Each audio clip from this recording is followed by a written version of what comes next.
오늘 함께 할 말씀 나눔의 제목은 생명으로 피어난 길입니다. 먼저 지금 우리가 사는 세상에서 우리는 어떤 도전을 받고 있나를 나누려고 합니다. 바쁜 현대인들에게, 그리고 모든 것이 돈으로 움직이는 자본주의 사회에서 말씀대로 산다는 것이 굉장히 어려운 일처럼 느껴집니다. 우리는 하루하루 삶의 터전에서 열심히 일을 해야 하고 생계를 유지하고 가족을 부양하기에 끊임없이 노력을 해야 합니다. 특히 우리는 이민자로서 낯선 땅에서 살며 때로는 그 고단함이 여러분을 짓누르기도 하고 여러분의 마음을 무겁게 하고 내가 과연 잘하고 있는지, 이 모든 고생이 어떤 의미가 있는지 의문을 품게 할 때도 있습니다. 말씀은 분명히 그게 아님을 보이지만 세상에 사는 우리는 어느 틈엔가 그 속임수에 쉽게 넘어갑니다.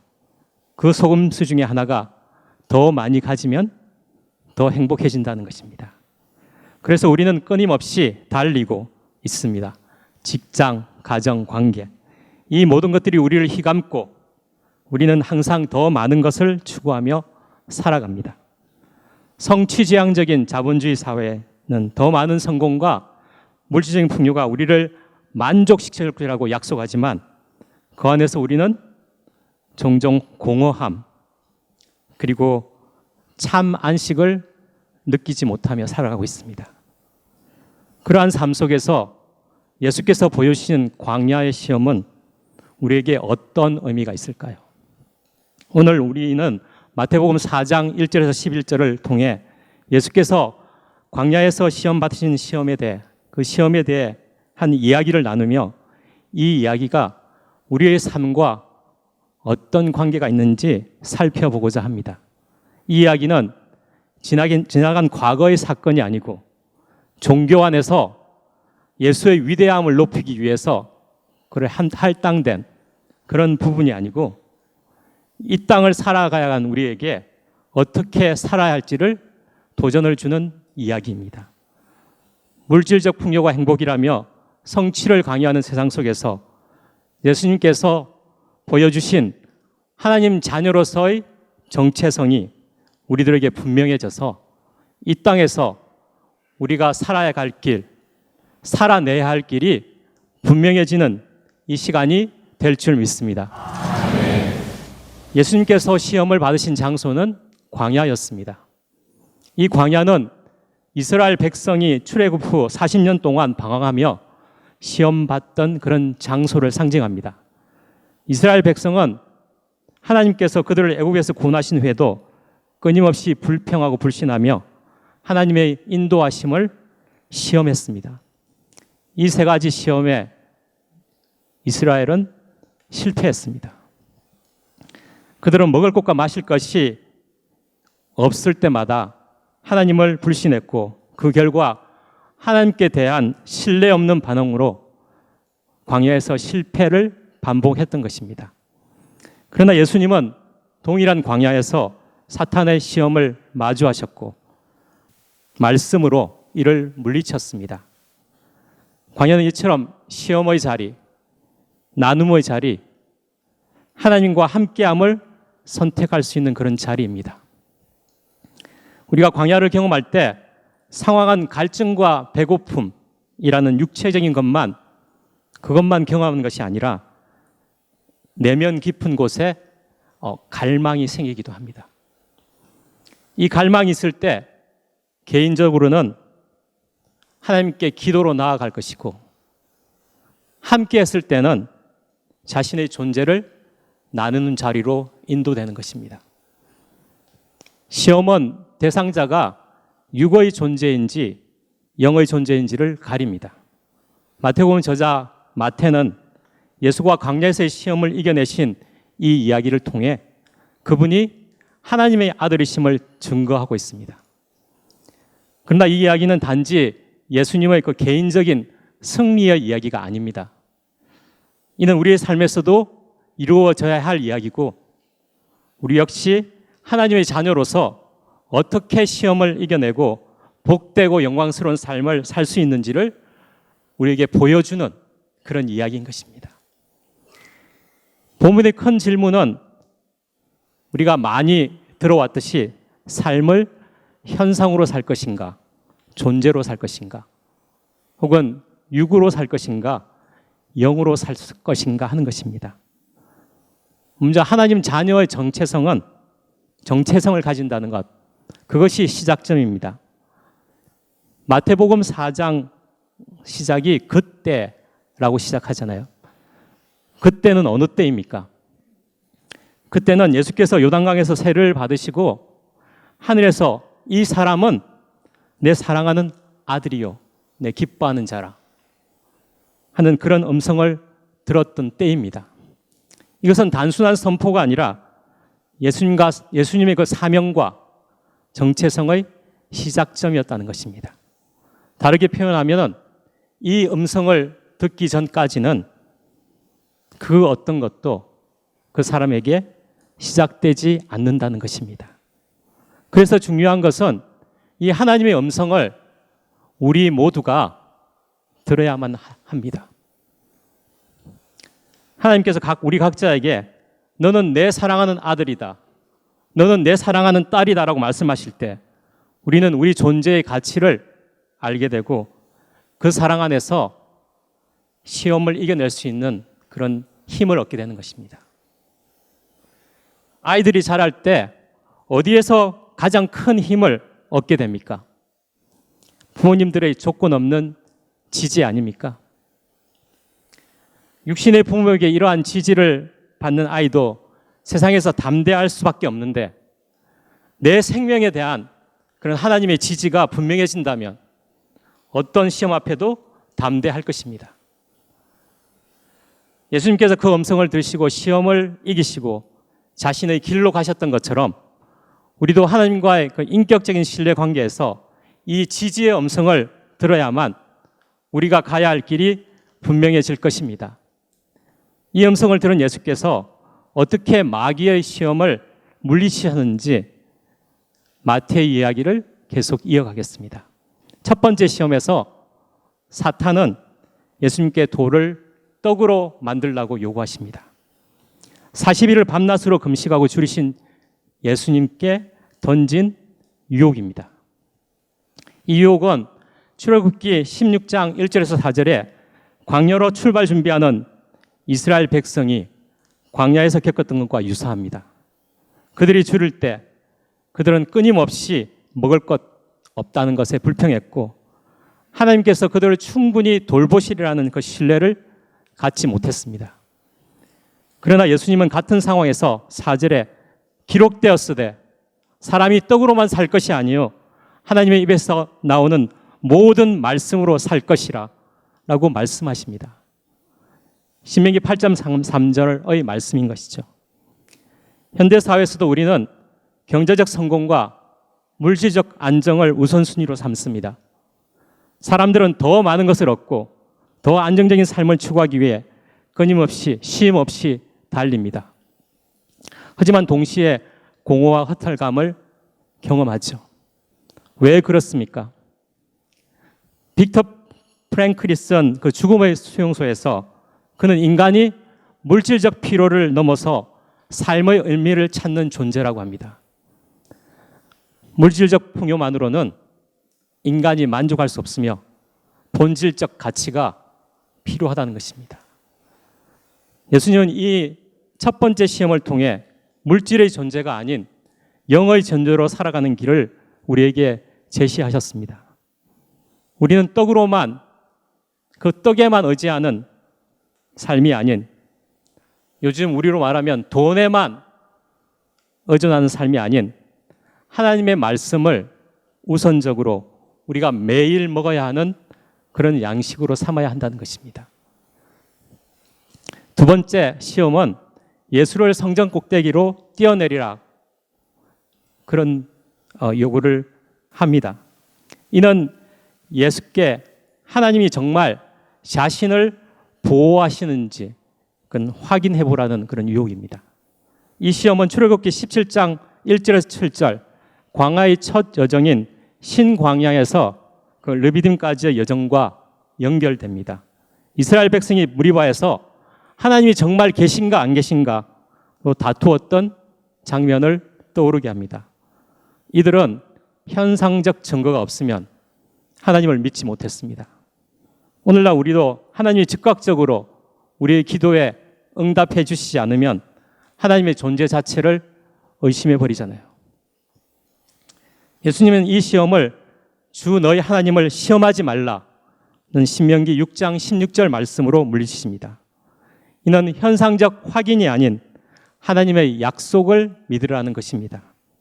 백성들은 현상적으로 확인할 수 있는 하나님의 임재를 보이라고 하지만 내가 현상적으로 확인했다고 해서 그것을 끝까지 믿을 수 있는 게 아닐까. 결국은 그것조차도 나중에는 믿지 못하니까요. 신학자 칼 바르트는 신앙이 현상이 아니라 하나님의 인격적 신뢰에 기초해야 하나님과의 인격적 신뢰에 기초해야 한다고 강조합니다. 우리는 하나님의 존재를 증명하려고 노력하는 삶이 아니라 그분의 성품과 신실함을 인격적으로 신뢰하는 그런 삶으로 나아가야만 합니다. 이 신뢰는 지금부터 시작해서 요이 똥 이렇게 해서 이루어지는 것이 아니라 천천히 흐르는 실로와의 물처럼 하나님과의 그 날마다의 교제를 통해 자연스럽게 형성되는 것입니다. 여기서 우리가 마태복음 전에 나누었던 이사야 10장 20절에서 22절을 떠올릴 수 있습니다. 이사야는 남은 자들에 대해 말하면서 그들이 하나님을 온전히 신뢰할 것이라고 말합니다. 이스라엘의 남은 자는 그들의 하나님 여호와를 신뢰할 것이라. 하나님을 신뢰하는 자는 외부적인 증명을 요구하지 않습니다. 그들은 하나님의 약속과 그분의 선하심에 대한 그런 믿음만으로도 충분하기 때문입니다. 이 남은 자의 줄기가 이어져 마침내 오신 예수님이 이 시험을 통해 하나님을 향한 자신의 온전한 신뢰를 우리에게 보여주고 계신 것입니다. 세 번째 시험에서 마귀는 예수께 자기에게 경배하면 세상의 모든 권세와 영광을 주겠다고 유혹합니다. 이 구절은 출애굽기 20장 1절에서 11절에 있는 시내산 율법을 통해 하나님이 주신 첫 계명인 다른 신을 섬기지 말라, 우상을 섬기지 말라는 그것과 연결되어 오히려 그것을 거스리는 그런 유혹을 하고 있습니다. 확실하게 이스라엘이 실패한 그런 시험입니다. 이는 우리가 현대사회에서 매일 마주하고 있는 그런 유혹 아닙니까? 우리는 더 큰 성공과 더 높은 지위를 추구하며 끊임없이 경쟁합니다. 이 시험은 우리가 어떤 목표를 갖고 있는가를 묻고 있습니다.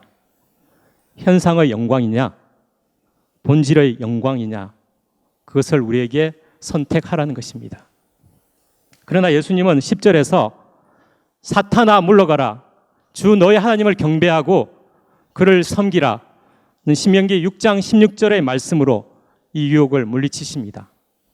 우리 역시 이 시험을 이겨야 하고 만일에 우리에게 본질의 영광이 보인다면 얼마든지 이길 수 있습니다. 이 시험은 성공과 명예가 아닌 하나님과의 관계를 선택하라는 것입니다. 예수는 우리에게 영원한 가치를 선택할 수 있는 그런 길을 우리에게 제시하신 것입니다. 이 시험에서 분명한 것은 예수님께서 사람으로 이 시험에 이기셨다는 것입니다. 우리는 예수님에 대한 성경의 이야기가 나오면 그래, 예수님이니까 그렇게 할 수 있는 거지. 우리야 현실을 살아내야 할 사람에 불과할 뿐더러 우리가 뭘 이 현실에서 할 수 있겠어 하면서 그러한 도전이 자기에게 오는 것을 회피해 버립니다. 예수께서 자신을 지칭할 때 인자라고 표현을 했는데 인자는 다니엘서 7장 하나님 보좌 우편에서 다스림을 위임받은 그런 인자이기도 하고, 또 동시에 프로지에서 신앙의 본질이 회복된 에스겔을 인자라고 호칭하기에 우리와 같은 사람의 아들이란 뜻이 강합니다. 동시에 사복음서의 총결론인 너희가 누구의 죄를 사든지 사하면 사함을 받는다는 죄사함의 권세가 우리에게 있습니다. 사복음서에서 예수는 거의 600회가나 나오지만 예수 그리스도라는 사회, 주 예수는 2회 정도에 불과합니다. 예수님 자신의 호칭으로 사용한 인자는 사복음서에 82회가 나오는데, 이는 자신의 생명으로 인간은 우리를 품기 위함인 것입니다. 인간이면 할 수 있다. 사람의 가장 큰 기쁨은 내 생명을 나누어서 다른 생명이 회복되는 것을 보는 기쁨입니다. 부부 관계에서도 다른 곳에서는 제한을 받아도 나에게만은 자유하고 자신의 마음껏 피어나세요 라고 서로를 허용하고 품어준다면, 그러면 존재의 기쁨이 피어나게 되는 것입니다. 하지만 조지영 성도님, 한국에 너무 자주 가지는 마세요. 저는 외로우니까요.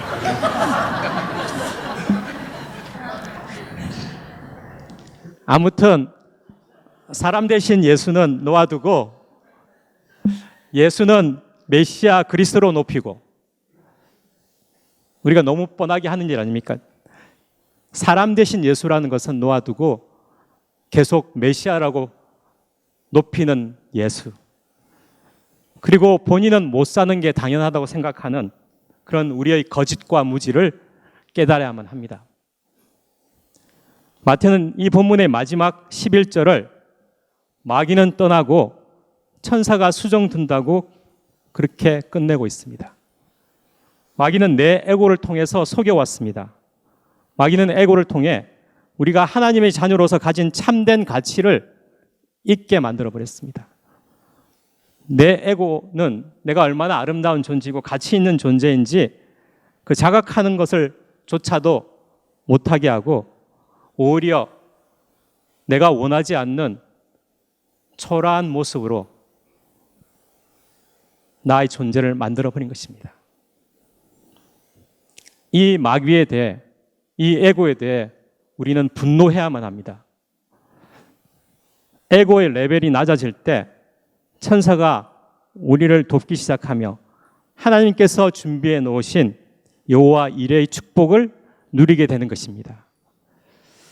히브리서 1장 14절에 모든 천사들은 섬기는 영으로서 구원받은 상속자들을 위하여 섬기라고 보내심이 아니냐라고 말씀하고 계십니다. 하지만 에고에 속으면 하나님께서 주신 이런 유업을 제대로 누릴 수가 없습니다. 우리는 일상의 선택의 순간마다 크고 작은 시험을 경험합니다. 육신을 입고 있는 동안은 우리는 계속해서 이러한 시험에 놓이게 되고, 이 시험 속에서 우리는 실패할 때가 많습니다. 마귀의 유혹은 언제나 달콤하지만 생명 선택은 육신을 입은 우리에게는, 우리의 마음에는 들지 않으니까요. 지금까지 이러한 시험에 낙제했다면 이제 좀 잘해봅시다. 예수가 이 시험에 승리한 이야기로 끝나는 것이 아니라 하나님 자녀의 그 일상적인 승리가 우리 삶의 승리가 되어야만 합니다. 하나님은 하나님의 길과 다르게 가는 자녀를 보면 저거 왜 저렇게 엉뚱한 길로 가고 있는 거야? 안타깝고 마귀의 괴락과 그 자녀의 무지에 화가 나시기도 하지만, 그 길을 힘들어도 바보처럼 그렇게 신실하게 걸어가고 있고, 또 그 길 가는 자녀가 십자가까지 마지막으로 걸어가야만 하는 그런 자녀고, 그 자녀를 본다면은 아마 마음이 짠할 수밖에 없을 것입니다. 그래서 수족 같은 천사를 보내 수정 들게 하는 그 하나님의 짠한 가슴이 느껴집니다. 지금 세상에서는 옛날과 달리 부자 관계라도 이런 짠함은 사라져 버렸습니다. 얼마 전 그 아버지의 홈케어를 담당하는 분께서 갑자기 저희 아버님이 이상하시다는 그런 전화를 받았습니다. 그 전화를 받고 서둘러 구급차를 부르고 응급실로 향하며 혹시 아버지가 돌아가시려나 하는 생각이 머릿속을 스쳤습니다. 그 순간 아버지의 삶과 또 아버지와 저와의 관계가 주마등처럼 제 뇌리를 스쳐 지나갑니다.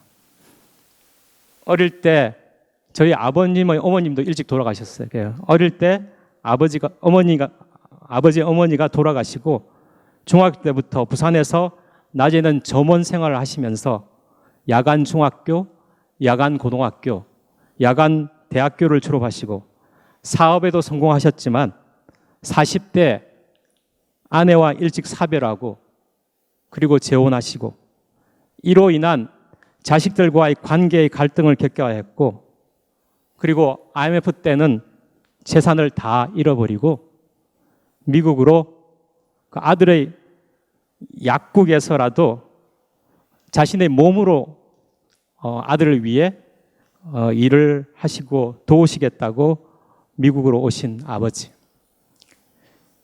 아버지와 관계는 안타깝게도 나도 아버지의 의무를 다했으니까 너도 아들로서의 의무를 다하라 하는 것이 대부분이었습니다.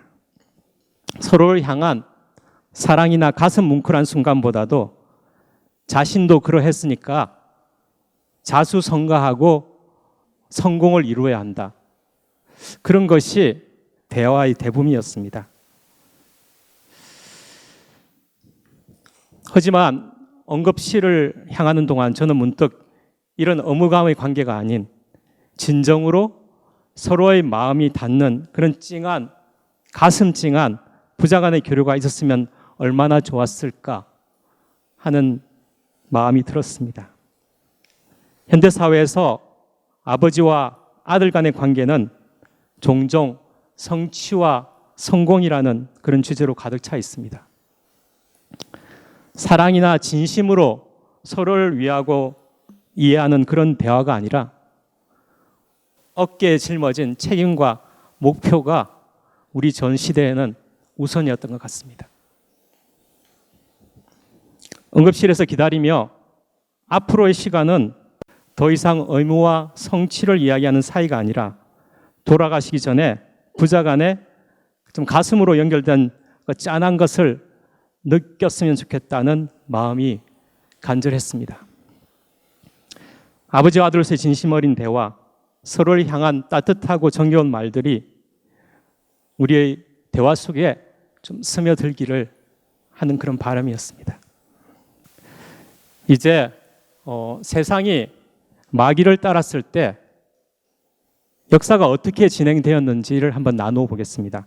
우리 사회는 19세기 규율 사회에서 20세기 성취 사회로 넘어왔습니다. 규율 사회는 충성과 위치가 중심이었고 성취 사회에서는 평등과 자유가 그 중심입니다. 지금은 모든 것이 평등하게 보이지만 사실은 그렇지 않으며 성공과 실패의 잣대가 사람을 평가하는 기준이 되어버렸습니다. 이 과정에서 해야 한다는 그 가치가 하고 싶다로 그렇게 바뀌면서 그리고 또 그 안에 노력하면 된다. 그런 압력 속에서 우리는 자신을 끊임없이 채찍질하고 성취하지 못했을 때는 자책하고 무기력에 빠지게 되는 것입니다. 또한 나됨의 축으로 오히려 나됨을 상실한 그 역설적 비극이 이 세상에 있습니다. 이 성취 사회로 가는 과정을 거치면서 우리는 진정한 자아를 잃어버리고 관계 속에서 오히려 더 큰 외로움을 느끼며 고립됨을 경험합니다. 하나님은 우리가 에고에 머물지 않고 참된 자아를 찾기를 원하십니다. 실제 나는 관계성의 나입니다. 진정한 자아는 사랑하는 사람들과 관계 안에서 드러나는 것입니다. 현대 사회의 우리는 인정할 수밖에 없습니다. 참된 관계를 맺는 것이 성취보다 어렵다는 것을. 왜냐하면 참된 관계는 중심에 그 진실이 있어야 하니까요. 진정한 성공은 성취를 통한 성공이 아니라 참된 관계를 위한 성공임을 저의 삶 속에서 뼈저리게 느낄 수 있었습니다. 이것이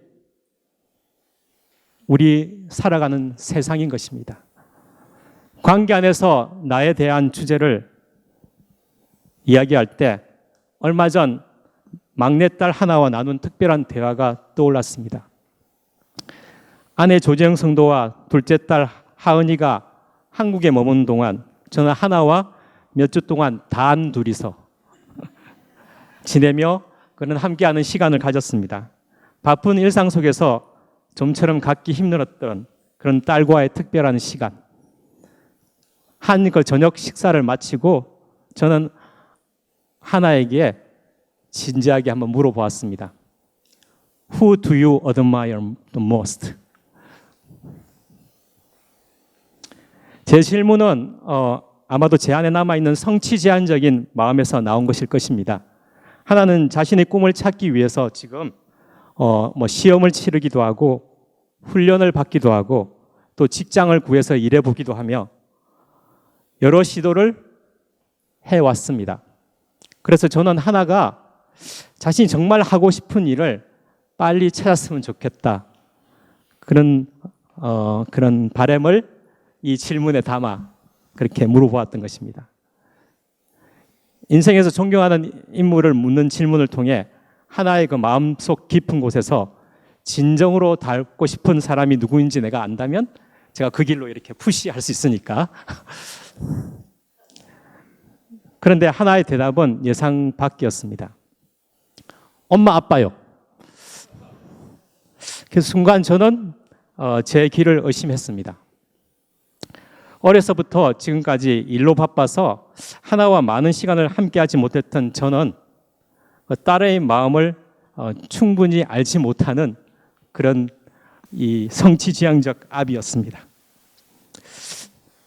그래서 저를 비판적으로 이렇게 바라본다는 그런 느낌이 많았고, 그리고 자신과 함께하지 못했다는 것에 대한 서운함을 가진 것이 하나가 저한테 갖고 있는 감정의 사실 전부라고 느꼈습니다. 그런데 그날 하나의 답변은 저에게 큰 울림을 주었습니다. 하나는 이렇게 이야기했습니다. 다른 친구들 부모님과 비교할 때 엄마 아빠가 훨씬 나은 것 같아요. 엄마 아빠가 늘 제가 어떤 일을 해보겠다고 하면 해보라고 언제든 지지해 주니까요. 이 한마디에 저는 좀 뭉클했습니다, 실제로. 제가 던진 질문은 성취에 대한 기대에서 비롯된 것이지만 하나는 그 질문에 대해 성취가 아닌 관계로 대답을 했습니다. 결국 우리의 삶에서 진정한 가치는 무엇을 이루었는가 보다도 누구와 어떻게 함께 걸어왔는가에 달려있다는 것을 그 딸의 한마디에서 배울 수 있었습니다. 관계 안에서 나 자신을 새롭게 바라보게 된 이 순간, 성취보다 중요한 것은 누군가와의 그 사랑 안에 연결된 존재로 살아가야 한다는 것임을 깨달은 것입니다. 마찬가지로 우리는 교회로 모였습니다. 진정한 나는 그리스도 안에서 하나된 가족 안의 하나됨에서 발견됩니다. 부족함 속에서도 서로를 정죄하지 않고 있는 그대로 받아들이는 관계는 우리로 하여금 진정한 나를 피우게 합니다. 세상에서는 높은 성취가 가장 중요한 덕목이 되어버렸습니다.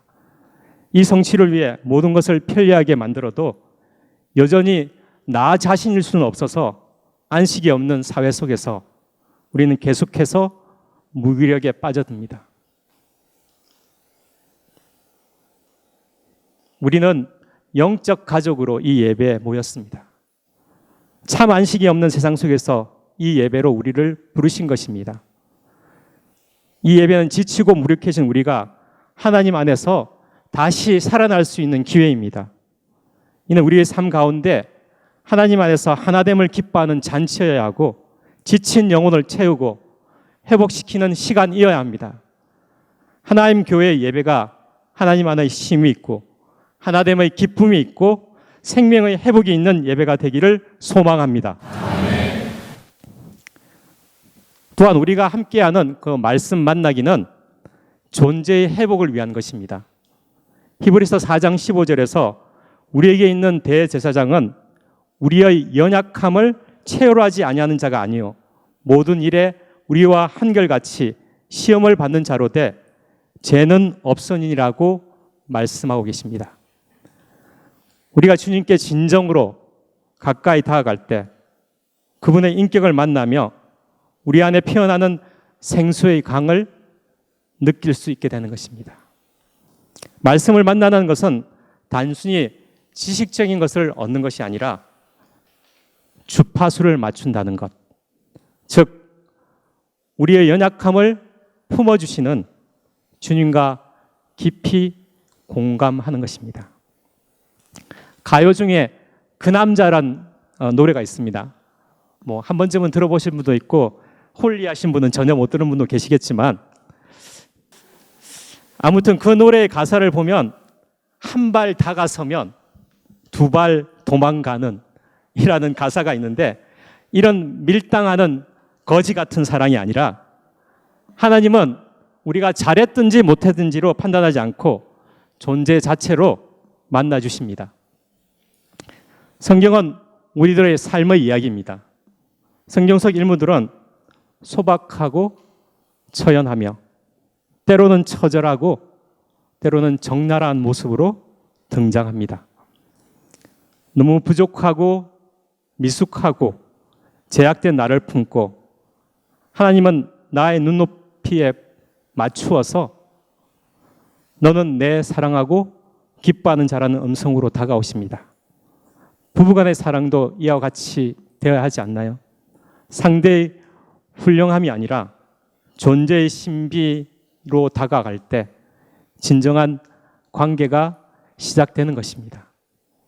우리 안의 관계도 그렇지 않나요? 우리가 한 성도 한 성도마다 대할 때마다 그 존재의 신비로 다가갈 수 있는 우리의 관계가 되기를 소망합니다. 아멘. 거듭난다는 것은 우리의 잘못과 실패 그리고 제약이 절망으로 끝나는 것이 아니라 새 출발이라는 그런 의미입니다. 이 거듭남은 만인제사장론처럼 그런 단순한 신학 이론이 아니라 우리 생명 안에서 실제적으로 경험되는 것입니다.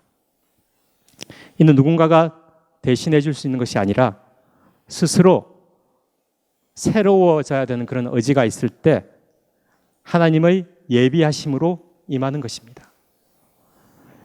그 누구도 대신 새로워지게 할 수 없습니다. 나를 살리는 것은 고급 레스토랑의 식사가 아니라 집에서 먹는 그런 집밥인 것처럼 훌륭한 목사가 우리를 살리는 것이 아니라 평소에 가까이 하는 말씀으로 그 말씀으로 인한 통이 일어날 때 세상 권세가 쓰러지고 애고가 물러가고 마귀가 물러가고 천사가 수종을 들게 되는 것입니다. 교회는 우리가 거듭난 후 관계 속에서 복을 누리는 장소입니다. 이는 단순히 사람들과의 관계를 맺는 것이 아니라 하나님과의 관계를 통해 우리의 존재를 새롭게 하는 그런 장소입니다. 우리는 교회에서 떡과 잔을 함께하며 임재 안에서 한 몸, 한 통을 누리게 되는 것입니다. 말씀을 통해 우리의 관계는 깊어져 가는 것이고 서로의 존재는 더욱 피어져 가는 곳이 이 교회입니다. 이로 인해 내 존재의 깊이는 그리고 내 존재의 어떤 그 깊이를 발견하는, 날마다 새로운 것을 발견하는 그런 자리입니다. 현대 사회에서는 분노는 상실하고 짜증만 남았다는 그런 글들이 있습니다. 사람들이 자주 느끼는 것이죠.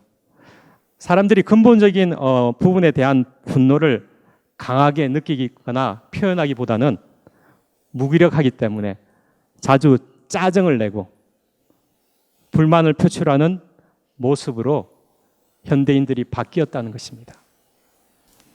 우리는 너무 많은 반응을 요구받으며 지치고 무력해집니다.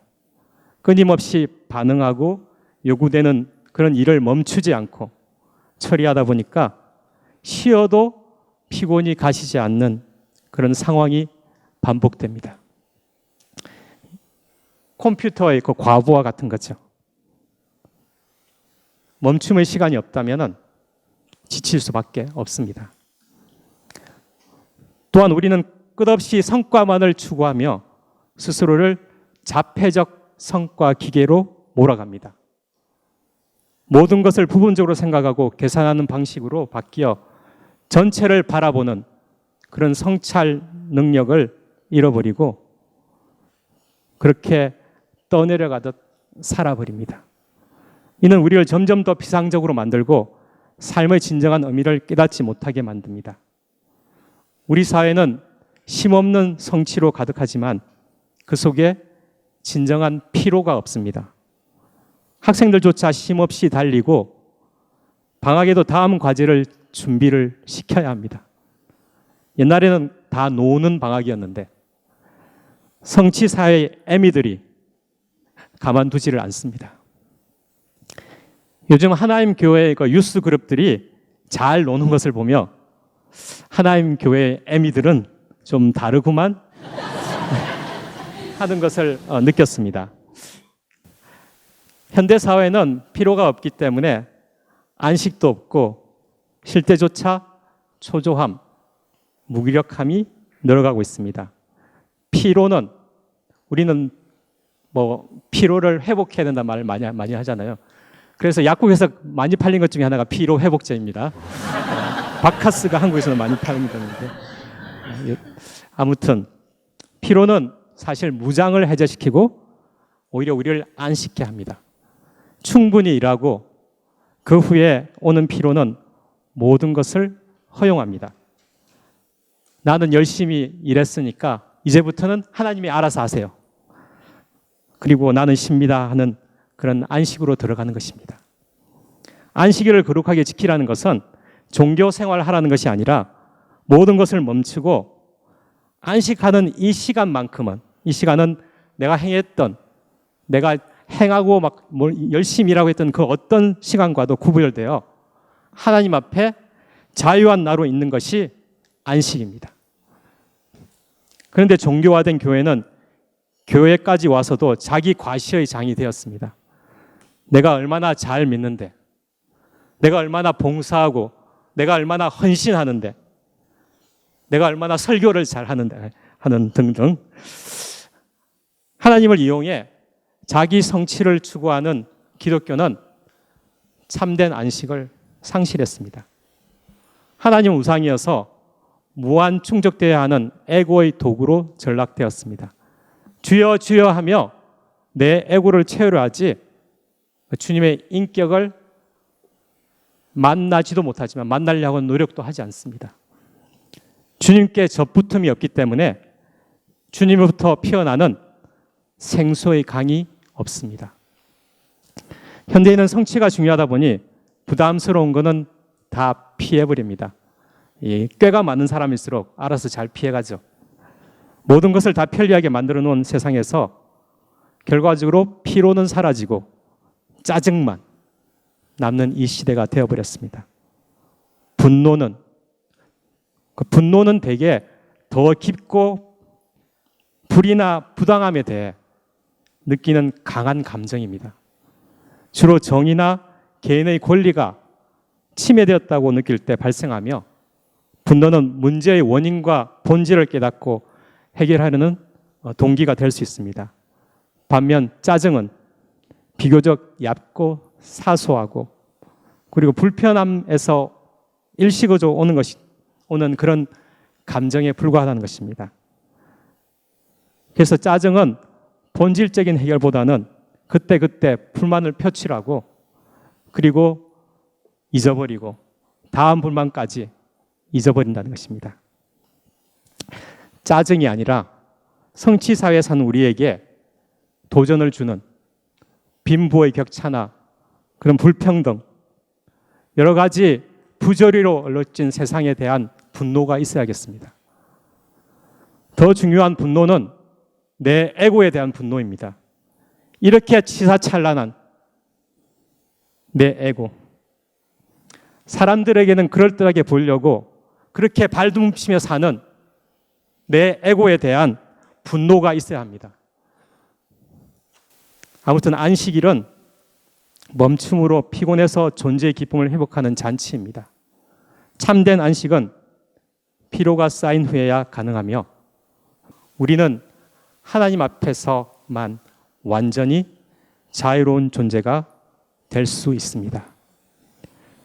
이제 말씀 나눔의 결론을 맺으려고 합니다. 사랑하는 성도 여러분, 오늘의 말씀은 우리에게 하나님 자녀로서의 정체성을 선택하라고 도전합니다. 예수님께서 광야에서 이기신 시험은 우리도 동일한 시험을 이길 수 있도록 용기와 길을 주십니다. 우리의 삶 속에서 물질, 자기 증명, 세속적 성공의 유혹이 올 때 우리는 하나님의 말씀과 신뢰를 통해 세상의 길이 아닌 그 생명의 길을 선택할 수 있습니다. 우리의 삶은 각기 다릅니다. 어떤 사람은 그 환경적으로 행복한 사람도 있고 어떤 사람들의 그 살아온 길은 불행하게 느낄 때도 있습니다. 물질적으로 풍요로웠던 사람도 있고 항상 부족함을 느꼈던 사람도 있습니다. 그러나 중요한 것은 우리 모두의 생명이 하나님께로부터 왔다는 것입니다. 하나님과 깊이 연결될 때 우리는 어떠한 상황에서도 생명을 피우는 삶을 살아갈 수 있습니다. 말씀 안에서 하나님과의 관계를 굳건히 하면 이 생명을 누릴 수 있습니다. 예수로 말미암은 이 생명이 피어나는 길을 함께 걸어가며 매 순간 그분 안에서 진정한 안식을 누리는 모든 성도님이 되시기를 축원합니다. 나눔 가이드입니다. 말씀 만나기는 특별한 지식이나 답을 알아내는 것이 아닙니다. 오히려 새로운 질문을 맞이하는 것이며 세상의 부조리를 직면하는 것입니다. 아픔, 수치, 무기력을 품어서 하나님의 형상의 내 존재를 피우는 아버지의 가슴을 느끼는 것이며 그런 내 존재를 발견하는 것입니다. 온전히 말씀을 만날 때까지 우리는 여전히 진실을 찾는 여정에 있는 것입니다. 당신은 이 여정에 함께하고 있습니까? 기도하시겠습니다.